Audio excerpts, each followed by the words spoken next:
Hello everyone and welcome to Mrs Sangeeta Patil's YouTube channel.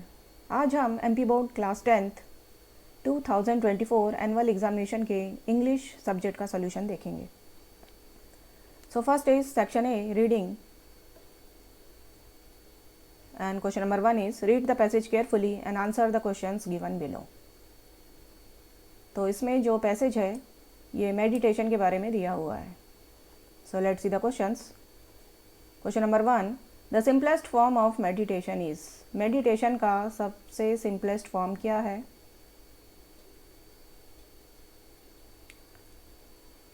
So see here, the simplest form is of course focusing on breathing. तो ये passage में ही दिया हुआ है। So answer is focusing on breathing. Then second, the word meditation is. अब ये word meditation क्या है? वर्ब, एडजेक्टिव, प्रोनाउन या noun? So it is known. Then third, which word in this passage means an ability to keep something in mind. Mind में कुछ रखने की ability को क्या कहते हैं?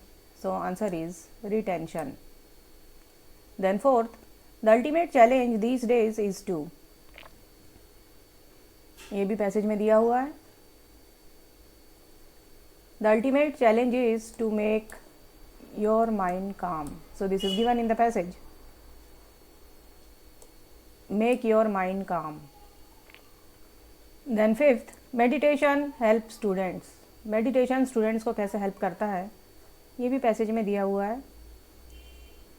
See here. To improve long-term performance in studies. So answer will be to improve long-term performance in studies. Then question number 2, read the passage carefully and answer the questions. Second passage जो है female education के बारे में दिया हुआ है।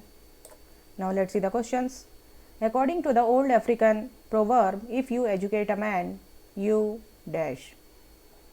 तो ये स्टार्टिंग में दिया हुआ है कि अगर हम एक मैन को एजुकेट करते हैं तो हम एक इंडिविजुअल को एजुकेट करते हैं, लेकिन अगर एक वुमेन को एजुकेट करते हैं तो एंटायर फैमिली या नेशन को एजुकेट करते हैं।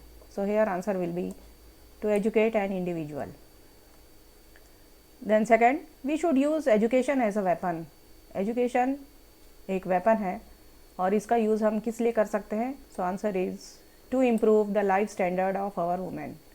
ये भी यहाँ पे दिया हुआ है, ये वेपन वर्ड लिखा है यहाँ पर, to improve the life standard. Then next question, third, which word in the passage means demand of money or other things before or during the marriage? Marriage से पहले या बाद में जो पैसे या बाकी चीज़ों की जो डिमांड की जाती है उसे क्या कहा जाता है? सो आंसर इज डाउरी या दहेज। Then question number 4, women education, इससे क्या क्या होता है? Helps a nation become fully developed, nation fully developed होता है। Brings down the ratio of inequality, ये इनइक्वलिटी को रेशो को डाउन करता है। और helps the society in the upliftment of our people, लोगों का विकास होता है इससे। तो इससे तीनों काम होते हैं। So answer will be all of this, A, B and C. Then fifth, the above passage is mainly about. ये पैसेज जो है वह किसके बारे में है? तो वुमेन एजुकेशन से रिलेटेड है। So answer will be women education. Then section B writing, you are Jaya or Jay, a student of class 10th A in the government model HSS Ujjain. तो यहाँ पे स्टूडेंट का नाम दिया है और स्कूल का नाम भी दिया हुआ है। Write an application to your principal requesting him or her to grant you 3 days leave on account of your elder brother's marriage.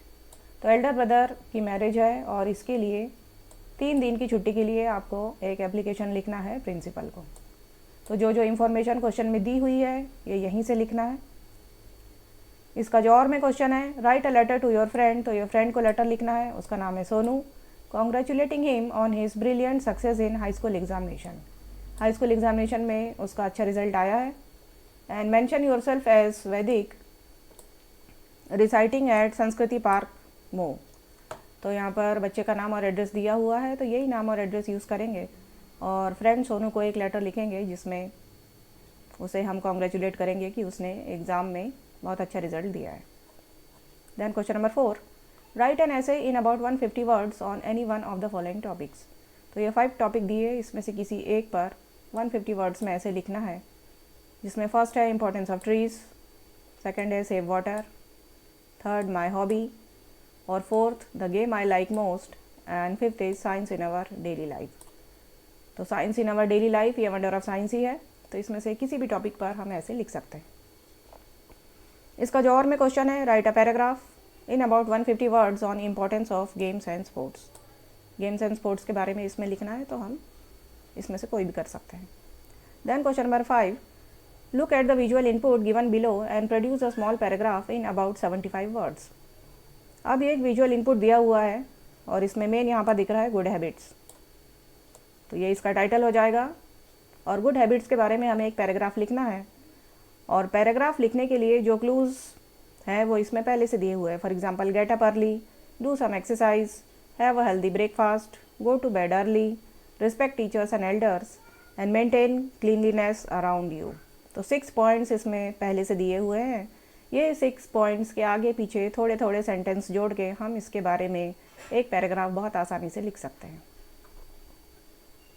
Then question number 6, read the passage carefully and answer the questions given below it. तो ये एक passage दिया है benefits of solar energy के बारे में, इसका title लिखना है और नोट्स बनाना है। तो टाइटल इसमें हो जाएगा benefits of solar energy. Benefits की जगह हम यहाँ पर इंपॉर्टेंस भी लिख सकते हैं, इंपॉर्टेंस ऑफ सोलर एनर्जी, या खाली सोलर एनर्जी लिखेंगे तो वो भी हमारा टाइटल हो जाएगा। नोट्स बनाने के लिए जो 1.1, 1.2 वाला पैटर्न है वही पैटर्न यूज़ करना है। और नोट्स अगर और अच्छे से कैसे बनाना है तो इसके लिए आप मेरा नोट मेकिंग वाला वीडियो देख सकते हैं। Then section C grammar. First, how blank time is left, कितना समय बचा हुआ है। तो यहाँ पर टाइम जो है अनकाउंटेबल है, तो अनकाउंटेबल के साथ हमेशा आता है much, so answer will be how much time is left. Then second, he exclaim what blank beautiful flower. ये एक्सक्लेमेटरी सेंटेंस है, तो उसने एक्सक्लेम किया या आश्चर्यचकित होकर कहा कि कितना सुंदर फ्लावर है। अब फ्लावर यहाँ पर एक ही है, इससे पहले वर्ड दिया है ब्यूटीफुल। ब्यूटीफुल ब से चालू होता है, कॉन्सोनेंट से चालू हो रहा है, तो इसके सामने आ जाएगा what a beautiful flower. Then third, Sita is blank than any other girl. अब यहाँ ब्लैंक के बाद देन दिया हुआ है। देन हमेशा कंपैरेटिव डिग्री में आता है, तो तीनों वर्ड्स में से कंपैरेटिव डिग्री वाला वर्ड है मोर इंटेलिजेंट, क्योंकि मोस्ट आता है सुपरलेटिव में और ये इंटेलिजेंट है पॉजिटिव डिग्री। तो जिसमें देन दिया रहता है उसमें कंपैरेटिव डिग्री आती है, तो इसमें हो जाएगा Sita is more intelligent than any other girl. Then fourth, I blank this book yesterday. इस सेंटेंस में करेक्ट वर्ब भरना है। अब यहाँ पर वर्ड दिया हुआ है यस्टरडे मीन्स बीता हुआ कल, तो बीते हुए कल में हम पास्ट टेंस वाली वर्ब भरेंगे। तो रीड, रीडिंग और रीड्स में से पास्ट टेंस है this is read. Present tense होता है रीड, स्पेलिंग सेम ही रहती है लेकिन पढ़ते अलग अलग है, रीड, रेड, रेड। तो ये बीते हुए कल के बारे में बात हो रही है, तो हम पास्ट टेंस वाली वर्ब यूज़ करेंगे, वो हो जाएगा read. So I read this book yesterday. Then fifth, blank you work hard you will fail. If, as long as और अनलेस में से वर्ड चूज़ करना है इसमें, तो यहाँ करेक्ट आ जाएगा अनलेस। अनलेस का मतलब होता है यदि नहीं, तो यदि तुम हार्ड वर्क नहीं करोगे तो फेल हो जाओगे। Then sixth, your father is seriously ill you blank go home. अब फादर यहाँ पर सीरियसली इल है और तुम्हें उसे देखने के लिए जाना है, तो हम सजेशन तो देंगे नहीं, क्योंकि फादर सीरियसली इल है तो जाना बिल्कुल कंपलसरी है। तो जो चीज़ बिल्कुल कंपलसरी रहती है वहाँ पर आता है must. So your father is seriously ill and you must go home. Then seventh, my father is a blank teacher. मेरे पापा जो है रिटायर्ड टीचर है। रिटायर्ड का मतलब होता है सेवानिवृत्त, तो यहाँ पर आ जाएगा retired. Then question number 8, do as directed. First, we are living in this city since 2005। Correct the sentence and rewrite. अब यहाँ पर सिंस वर्ड दिया हुआ है, सिंस फॉर जब भी आता है तो वो परफेक्ट कंटिन्यूस टेंस में रहता है, तो यहाँ पर आर हमें हटाना है और इसकी जगह लगाना है have been living. So we have been living in this city since 2005. Then second, I do exercise regularly make an interrogative sentence. इसका इंट्रोगेटिव या क्वेश्चन बनाना है। तो क्वेश्चन बनाने के लिए ये जो डू है इसको हम यहाँ सामने ला लेंगे, उसके बाद लेंगे आई, और यहाँ पर फिर से डू आएगा क्योंकि डू यहाँ पर हेल्पिंग वर्ब नहीं है बल्कि मेन वर्ब है, और ये मेन वर्ब भी प्रेजेंट इंडेफिनिट टेंस में है, तो डू यहाँ पर भी आएगा, मीन्स डू इसमें दो बार आएगा। So do I do exercise regularly, और लास्ट में क्वेश्चन मार्क बिल्कुल लगाना है। Then third, to find error in others is easy, rewrite the sentence beginning with it. इस सेंटेंस को इट से चालू करना है, तो इट से जब भी चालू करना है तो उसके लिए हमें हेल्पिंग वर्ब को ढूंढना पड़ता है, और उस हेल्पिंग वर्ब के पहले इट लगाना है। यहाँ हेल्पिंग वर्ब है इस, तो इससे पहले लगाएंगे it, so it is easy, और बाकी का सेंटेंस वैसा का वैसे ही लिख देंगे, to find error in others. So it is easy to find error in others. Then fourth, Lencho wrote a letter to God, Lencho was a peasant. Combine the pair of sentences using who, इसको who से combine करना है। तो जो subject रहता है उसके बाद यहाँ पर हम हु लगाएंगे, Lencho who wrote a letter to God. अब सेकंड सेंटेंस में लेंचो रिपीट हो रहा है तो इसको यहाँ से हटा देंगे और बाकी का ले लेंगे, was a peasant. Peasant means farmer. So Lencho who wrote a letter to God was a peasant. Then fifth, my sister is very intelligent, she can solve any problem. Combine the pair of sentences using so that. इसको so that से combine करना है, तो so that से combine करने के लिए very की जगह सो लगाना है और दोनों सेंटेंस के बीच में दैट लगाना पड़ता है। So my sister is so intelligent that she can solve any problem. My sister is so intelligent that she can solve any problem. Then sixth, he knows me, change the sentence into a passive voice. इसको passive voice में change करना है, तो passive voice में change करने के लिए object को सब्जेक्ट बनाना पड़ता है और सब्जेक्ट को ऑब्जेक्ट। तो ये मी को जब सामने लाएंगे तो ये हो जाएगा आई। अब ये नोज जो वर्ब है प्रेजेंट टेंस में दी हुई है, तो प्रेजेंट टेंस की हेल्पिंग वर्ब आई के साथ आएगी एम, आई एम। उसके बाद वर्ब का थर्ड फॉर्म लेंगे, ये हो जाएगा नोन टू, और ये ही को जब इधर पीछे साइड में लाएंगे तो ही का हो जाएगा him. So answer will be I am known to him. Then seventh, noise the classroom making a girls in were some, rearrange this words and make a sentence. ये सेंटेंस के वर्ड्स जंबल करके दिए हुए हैं और इसको arrange करके एक सही सेंटेंस बनाना है। तो इसके लिए हम पैटर्न यूज़ करेंगे सब्जेक्ट, वर्ब और ऑब्जेक्ट। इसमें सब्जेक्ट दिया है सम गर्ल्स, उसके बाद हम वर्ब ढूंढेंगे कि वो कौन सा काम कर रही है, तो वर मेकिंग बनाने का काम कर रही है। अब क्या बना रही है या क्या कर रही है, तो वो नॉइस, और कहाँ पर कर रही है, इन द क्लासरूम। तो some girls were making a noise in the classroom. Then section D, text book, answer the question in about 75 words any one. तो ये दोनों में से कोई एक क्वेश्चन करना है। क्वेश्चन नंबर 10, इसमें भी दोनों में से कोई एक करना है। एंड क्वेश्चन नंबर 11, इसमें भी दोनों में से कोई एक करना है, और 3 मार्क्स के ये 3 क्वेश्चन है। Then question number 12, choose the correct answer, why did Lencho get only 70 pesos. तो लेंचो को 100 पेसोस चाहिए थे लेकिन उसे 70 क्यों मिले। सो correct answer is the post master could collect only 70 pesos for an act of charity. तो पोस्ट मास्टर और बाकी लोगों ने मिलकर सिर्फ 70 पेसोस ही जमा किए थे। Then second, when Anne Frank decides to write a diary she was blank school girl. तो एन फ्रैंक ने जब डायरी लिखना चालू की तो वो कितने साल की थी। Answer is a 13-year-old girl. Then third, the proposal is a 1 act play about. तो ये द प्रपोजल जो है प्ले, ये किसके बारे में है। So answer is Russian wedding culture. Then fourth, 10th में in South Africa is blank. South Africa में 10th में कैसा डे है, winter, monsoon, summer and autumn. So answer is an autumn day. Autumn means पतझड़।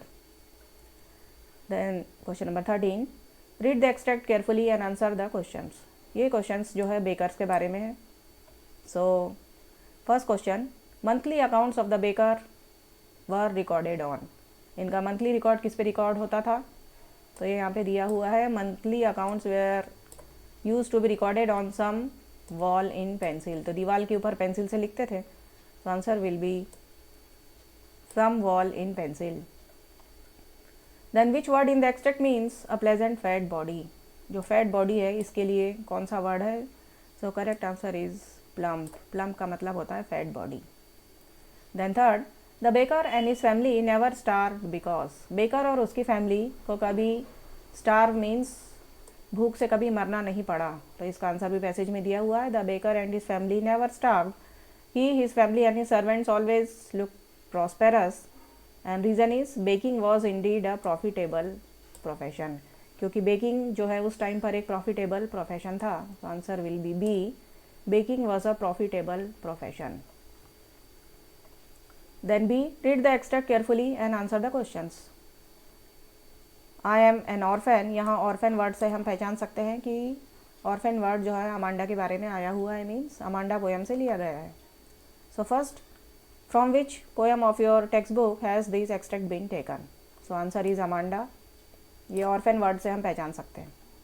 Then second, the word orphan means. अब orphan का मतलब होता क्या है? तो ऑर्फेन का मतलब होता है अनाथ बच्चा जिसके मम्मी पापा दुनिया में नहीं होते. So answer will be B. A child having no father and mother. तो ऐसा बच्चा जिसके मम्मी पापा नहीं होते वो होता है orphan. Then third, what does the girl actually want. अब लड़की वास्तव में चाहती क्या थी? तो लड़की को चाहिए था freedom. So answer will be A. She wants freedom and silence. Then question number 14. इसमें 8 क्वेश्चंस दिए हैं, इसमें से कोई 6 करना है. एंड क्वेश्चन नंबर 15, 3 दिए हैं, इसमें से कोई 2 करना है. एंड क्वेश्चन नंबर 16, इसमें 3 दी है, 3 में से कोई 2 करना है. और ये सभी 2-2 मार्क्स के हैं. So, my dear students, the paper was very easy and I am sure that you might have attempted all the questions and I am sure that you all will score good marks in this paper. Thank you.